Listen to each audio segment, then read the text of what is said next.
Hello, magandang gabi po sa ating lahat, sa ating mga kababayan from Luzon, Visayas, and Mindanao. Oras natin dito sa Pilipinas, alas 8:30 na ng gabi. So, May 20, 2025. Kung kayo po ay bago sa ating Munting Tinig channel, huwag kalimutan mag-like, share, at subscribe. And don't forget to click the notification bell para lali ko yung updated pag mag-live stream ako at syempre manonotify kayo kapag po ako ay mag-upload ng mga video. So maraming salamat sa mga tumututok sa ating live stream and syempre sa mga team replay, maraming salamat din po sa inyo. No? Ngayong gabi, pag-usapan natin itong kabaliwan naman ni Sara Duterte. Okay? Yung sinasabi niyang she wants bloodbath pag magsimula na yung impeachment. As if naman may bala si Sara Duterte, no? Sa mga ebidensya na ipinapakita ng mga nag-imbestiga sa paglustay niya ng confidential funds. Actually, yung ganyang klaseng style, panindak to the max lang yan. At ano ba si Sara Duterte? Vampira? Na gusto niya ng kwan? Gusto niya ng dugo? Gusto niyang madugong labanan? As if naman paano kaya patunayan ni Sara Duterte na si Mirigis Piatos nag-i-exist? Paano patunayan ni Sara Duterte na buong pamilya ng mga Piatos ay nakatanggap ng confidential funds? Paano niya pasinungalingan na kung saan ay ginamit niya ang confidential funds para ibigay doon sa almost 400 na mga katao na hindi naman pumahagilap ng Philippine Statistics Agency or Authority? Can you imagine that? No? Walang record sa PSA. Paano po si Sara Duterte lumaban at gusto niya ng dugo? May pagka-kriminal talaga yung utak ni Sara Duterte, no? Mga Duterte diehard supporters. Mantakin mo, she want bloodbath. Kay Laila de Lima pa nga lang, timbog ka na. Kaya nga si Laila de Lima ngayon, umpisahan ng gipitin. Kasi ganito po, ang mga prosecution, ang mga prosecutor, mayroon na po silang hawak na mga ebidensya laban sa iyo. Samantalang ikaw, ano yung ebidensya mo?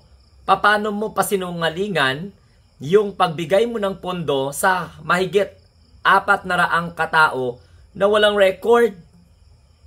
At hindi mo sinunod ang memorandum circular tungkol po sa paggamit ng confidential funds and intelligence funds. O, paano mo ngayon yan mapapatunayan? Kaya nga nagtataka kami, ikaw pa yung matapang.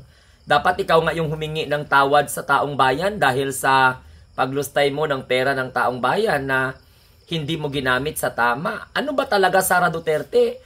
Ha? Dracula ka ba? O Agila? O anuman?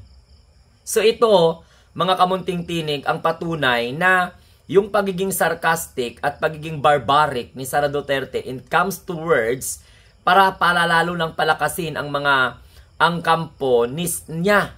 No? Parang gusto niya lang sabihin na, oh okay, hindi kami natatablan dyan, wala kaming problema, gusto namin ng gera, gusto namin ng bloodbath. Di nga. Style nyo bulok. Alam ninyo na, nahihirapan na kayo eh.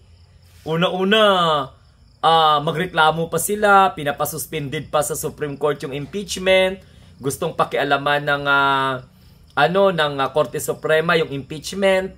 Tapos ngayon nagtatapang-tapangan. Saan kayo humugot ng lakas? Wow. Noon pinapasuspended nyo, noon pinapakialaman nyo sa Korte Suprema ang impeachment. Tapos sinisisi nyo si PBBM, sinisisi nyo yung gobyerno. Na nakikita kung ano yung mga kabulastugan ninyo. Tapos ngayon kayo pang magsabi. Alam nyo mga Duterte diehard supporters, wag na kayong umasa sa mga ganyang klaseng mentalidad. Kaya nga kumakalap ng senador na makaboto eh. Hindi ka ba nahiya? Gagawa-gawa ka ng anomalya sa gobyerno pagkatapos magpasaklulo ka sa mga senador na hindi po dapat magserbisyo sa inyo, kundi dapat sa taong bayan. We want a senator na kung saan ay para sa kapakanan ng taong bayan ang ginagawa. Panahon ng eleksyon, nagkakandarapa ka. Maghanap ka ng mga kaalyado, kahit alam mong hindi mo kapartido, i-endorso mo para as if may contribution ka kuno sa pagkapanalo ng mga kandidato na yan. Where in fact, sila po yung naghirap, ikaw wala. Dahil wala ka namang pangalan. 'Di ba? Hindi ka naman Mahal ng taong bayan. O, ginagamit nyo lang yung mga Pilipino na kuno naniniwala sa inyo, tapos maraming galit sa mahal na Pangulo. Di nga. So yan yung mga style ni Sara Duterte, mga kamunting tinig, na realize natin. She want bloodbath. Dapat pag matino ka at wala kang saltik o sayad, hindi ka magsasabi ng ganun. Hindi ka maghanap ng mga senador na partisan na kung saan ay para lang po sa kapakanan mo ang kanilang magiging boto. Pero ako naman, I'll give benefit of the doubt.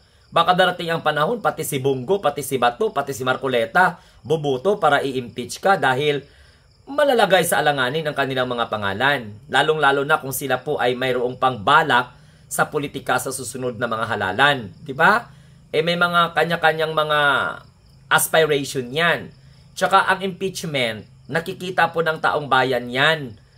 Televised po yan. At wala pong makakaligtas sa mapanuring mga mata ng taong bayan. Kung ano po ang nangyayari sa impeachment trial, paano po ilatag ng prosecution ang kanilang mga ebidensya, paano po i-cross-examine ng defense ang mga witnesses, kung pwedeng, kung halimbawa mayroong witnesses na ipapatawag, paano nilalabanan sa pamamagitan ng counter attack, no? Itong mga inaakusa sa kanila at hahawakan po to ng prosecution panel.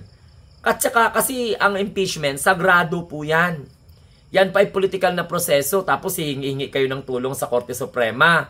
O pagkatapos ngayon, kumakalap ng paulit-ulit yung sinasabi dito, nagkakalap ng mga senador na boboto.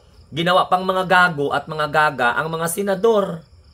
Kaya kayo na mga Duterte diehard supporters, kung ma-acquit man si Sara Duterte, kahihiyan po ng mga senador yan. O kung ma-convict man siya, dahil po yon sa mga ebidensya. So, ako I'll give benefit of the doubt sa mga senador na mga nanalo at saka yung mga magtatapos ang kanilang termino sa 2028. Pwede na silang tumakbo sa higher position. Pwede na silang tumakbo ulit pagka senador. So yan po ang mga nangyayari. Bloodbath. Kay Chil Jokno pa lang tumbalay ka na. Tsaka wag mong pairalin yung pagiging matigas ang ulo mo pagdating ng impeachment. Hindi kaya pwedeng magtigas-tigasan doon at magtapang-tapangan doon sa impeachment court. Maliban lang kung gusto mong ipahiya yung mga senador na kaalyado mo. Actually, nadadamay nga lang yung mga senador. Oo nga, panalo sila. Pero kahihiya naman ang kanilang pakapala na lang ng muka. Ang impeachment ay isang proseso na naaayon po sa batas. At isang prosesong sagrado dahil po taong bayan po ang huhusga. Ngayon, kung nakikita ng mga senador na ang taong bayan ay talagang naintindihan, nauunawaan bawat ebidensya na ipipresenta ng prosecution, di masaya sila. Dapat ang mga senador mag-ingat. Mag-ingat po sa mapanuring mata ng taong bayan. At diyan natin malalaman kung sino yung mga abnormal mag-isip, the way they ask questions, the way they scrutinize evidence being presented through different exhibits. Yun ang mangyayari dyan sa impeachment. Kaya, huwag yung magsalita. Dapat si Sara Duterte, tumahimik na yung bunganga niya. Paano sinasamba yung pagiging maldita niya? Ano ba yan si Sara Duterte? Gusto niya ng bloodbath? O paliguan ng dugo? Ano ba yan? Patayan na yan? Ano yan? Masakir? Gumagamit lang ng mga idiomatic expressions, wala pa sa lugar. Mag-aral ka muna bago ka gumamit ng mga ganyan, bago ka magyabang. No? Dapat pag-aralan mo muna yung mga terminology na mga lumalabas sa mga bunganga mo. Gusto niya daw bloodbath. Di nga. Hindi nyo nga kaya ipaliwanag sa taong bayan kahit wala pang impeachment. How much more pa kaya kung may impeachment? Lahat ng sasabihin ninyo nakaayon po sa kung ano yung proseso ng impeachment trial at aayon po sa katotohanan. Kaya nyo bang gawin yan? Naku. Tsaka yung impeachment, oportunidad po para patunayan mo sa taong bayan na nagkamali ang mga taong nag-akusa sa'yo. Hindi na sabihin mo bloodbath. Kung sinuntok ka ng mga senador dyan in reality, makakabangon ka pa kaya? Yung yabang mo, ilagay mo sa wala ka nang pakialam. Wala ka nang pakinabang sa Pilipino, wala ka gani pulos kung sa Ilonggo pa, mayabang ka pa, tikalon ka nga pagka Vice President. Di ba? Dapat, you should know how to behave. Apply mo good manners and right conduct. Ano may iisipin ng taong bayan? Patayan dyan pagdating sa Senado? Yan ay legal na proseso. O, sino pinagyayabang mo? Yung mga senador na boboto sa'yo kahit alam nila halimbawa dumating yung punto na magpipresenta ng napakadaming mga evidences. Kaya ang mga prosecutor, tiwala na makonvict ka.